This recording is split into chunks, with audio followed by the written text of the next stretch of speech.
Critics described Donald Trump's State of the Union address as deeply troubling, pointing to what they see as visible signs of cognitive and physical decline. They argue he struggled through portions of the speech, appeared unfocused at times, and frequently lashed out at Democrats. To them, the overall delivery felt disjointed and unusually combative.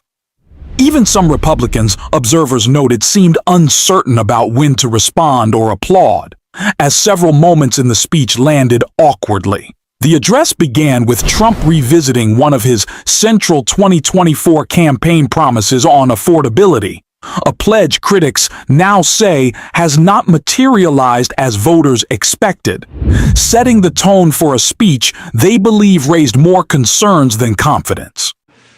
Now, the same people in this chamber who voted for those disasters suddenly used the word affordability, a word they just used it. Somebody gave it to them, knowing full well that they caused and created the increased prices that all of our citizens had to endure. You caused that problem. You caused that problem.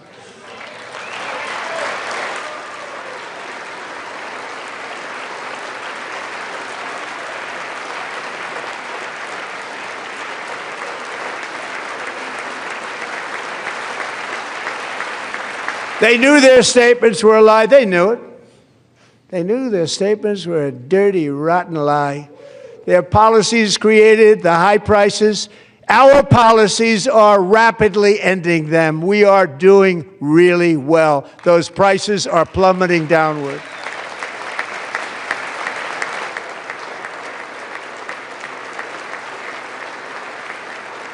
The price of eggs is down 60%, Madam Secretary, thank you. The cost of chicken, butter, fruit, hotels, automobiles, rent is lower today than when I took office by a lot. And even beef, which was very high, is starting to come down significantly. Just hold on a little while, we're getting it down. From the perspective of his critics, the speech only deteriorated as it went on. They argue that Trump appeared increasingly unfocused, occasionally stumbling over his words, which added to concerns about clarity and coherence. Rather than laying out detailed policy arguments, particularly on affordability, where many Americans continue to feel economic strain, he often shifted to praising individuals in the audience and highlighting selective accomplishments. Some observers believe that approach was intentional.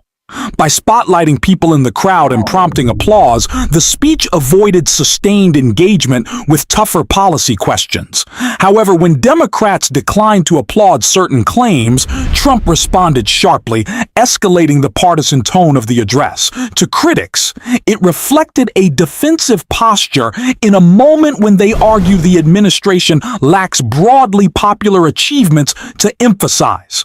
Nobody stands up. These people are crazy, I'm telling you. They're crazy.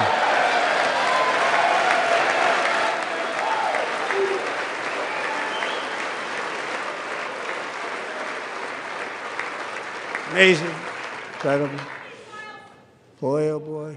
We're lucky we have a country. With people like this, Democrats are destroying our country, but we've stopped it just in the nick of time, didn't we? Huh? Critics argue that Trump seemed frustrated by the lack of applause from Democrats, especially when he cited disputed economic statistics and framed his policies as major successes. They contend that some of the data he referenced does not align with independent economic reporting, yet he appeared to expect bipartisan praise regardless.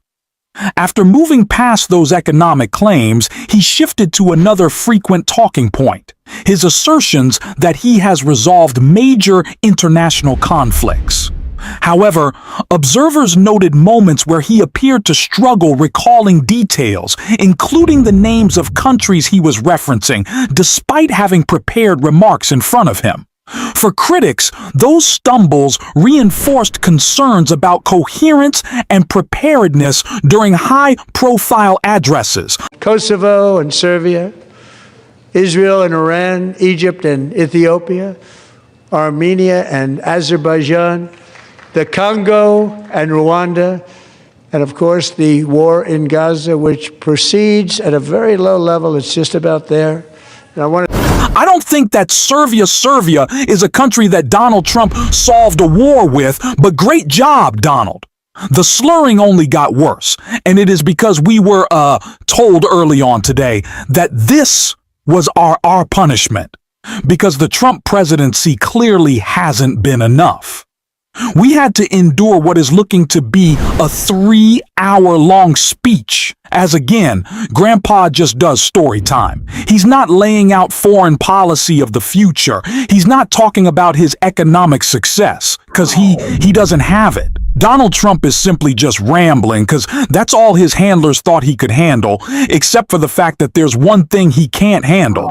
And that's having normal look skin. Yeah, the guy is sick. As you can see in this photo shared by journalist Aaron Brupar, an image of Trump's discolored hand during his State of the Union speech is incredibly uncomfortable to look at. But that was not the only photo that went viral tonight, with Representative Al Green holding up "Black people aren't apes," a sign in front of Donald Trump as he walked in to deliver his address. Donald Trump did look sick. He did sound confused. And if you watch the speech, I'm sorry, but if you even see the clips from right now, he's just kind of telling stories. He said, well, quite frankly, Erica Kirk brought back religion, and I like this guy right here. Isn't he so lovely? He loves me, and he wanted to kiss me. That was most of the speeches. That was most of the speech, but that's not most of these speeches. The State of the Union is an assessment of the country, where we are going and where we have been.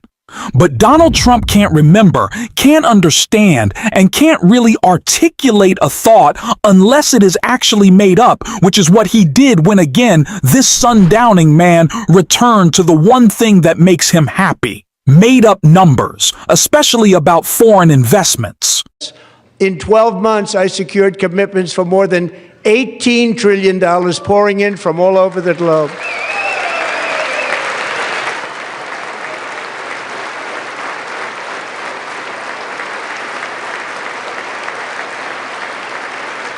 Think of it, much less than $1 trillion for 4 years versus much more than $18 trillion for 1 year. What a difference a president makes. A short time ago, we were a dead country. Now we are the hottest country anywhere in the world, the hottest.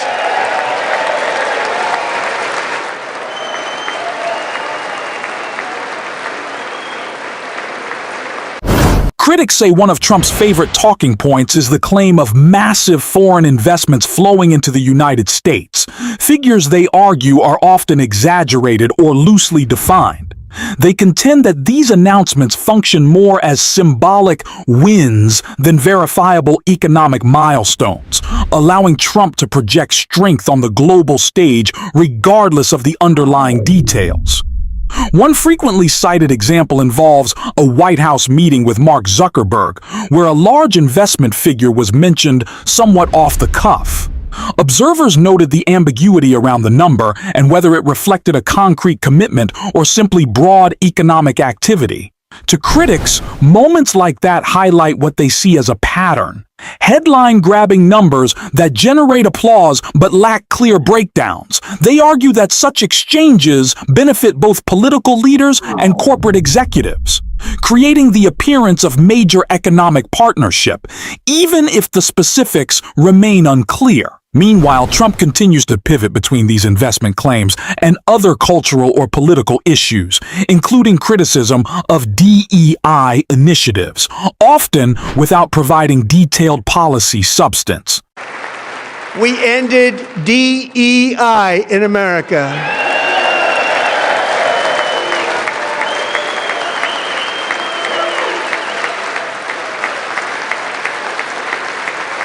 Critics argue that claims of having won the war against DEI are more political messaging than measurable policy success. They also question some of Trump's personnel choices, pointing to figures like Kash Patel, whose qualifications and public appearances have been widely debated. Critics argue that appointments should be based on merit and professional experience rather than loyalty or political alignment. Similar concerns have been raised about other administration figures, with opponents arguing that some appointees lack the credentials traditionally expected for high-level government positions.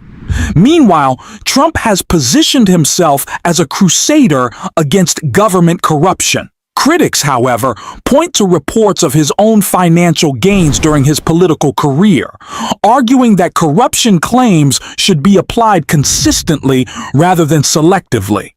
The administration's recent focus on corruption in foreign or international contexts has also drawn scrutiny, with political allies like J.D. Vance supporting these messages while critics question their timing and motivation. This is the kind of corruption that shreds the fabric of a nation, and we are working on it like you wouldn't believe. So tonight, although started 4 months ago, I am officially announcing the war on fraud to be led by our great Vice President J.D. Vance.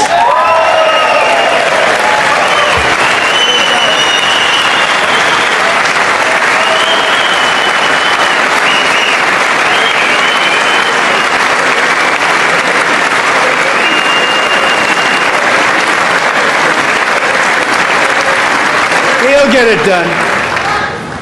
And if we're able to find enough of that fraud, we will actually have a balanced budget overnight. It'll go very quickly. Critics have also questioned J.D. Vance's claims about fighting government corruption, pointing out that his political rise has been supported by powerful donors, including Peter Thiel. Opponents argue that it creates a contradiction when someone with such backing positions themselves as a champion against political influence and corruption. Some commentators suggest that if Vance truly wants to focus on rooting out corruption, he should start by addressing the influence of powerful political and financial networks within his own sphere. To critics, this makes parts of the speech feel inconsistent and politically performative. Meanwhile, much of Trump's speech, according to critics, focused on self-praise and repeating claims they say are not supported by evidence. They argue that this reflects a broader strategy of reinforcing loyalty through messaging rather than addressing policy substance, while opponents continue to raise concerns about his health, coherence during speeches, and the accuracy of his statements. And we will never go back to where we were just a very short time ago. We're not going back. Today our border is secure.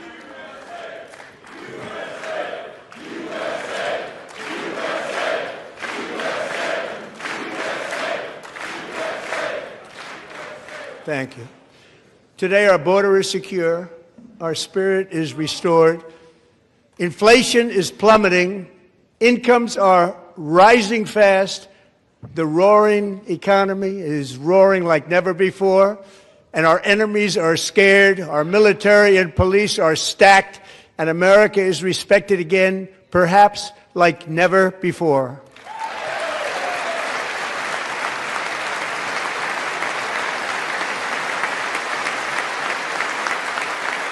The speech largely revolved around repeating familiar economic claims, with Trump praising the economy while repeatedly criticizing Biden. Critics argue that the delivery felt disorganized, with some moments where his appearance and speech patterns raised concerns among viewers. Even some Republicans appeared hesitant to applaud at certain points, according to observers. Looking ahead, some commentators argue that if similar events happen again, Democrats should be more wide prepared with stronger responses and clearer messaging.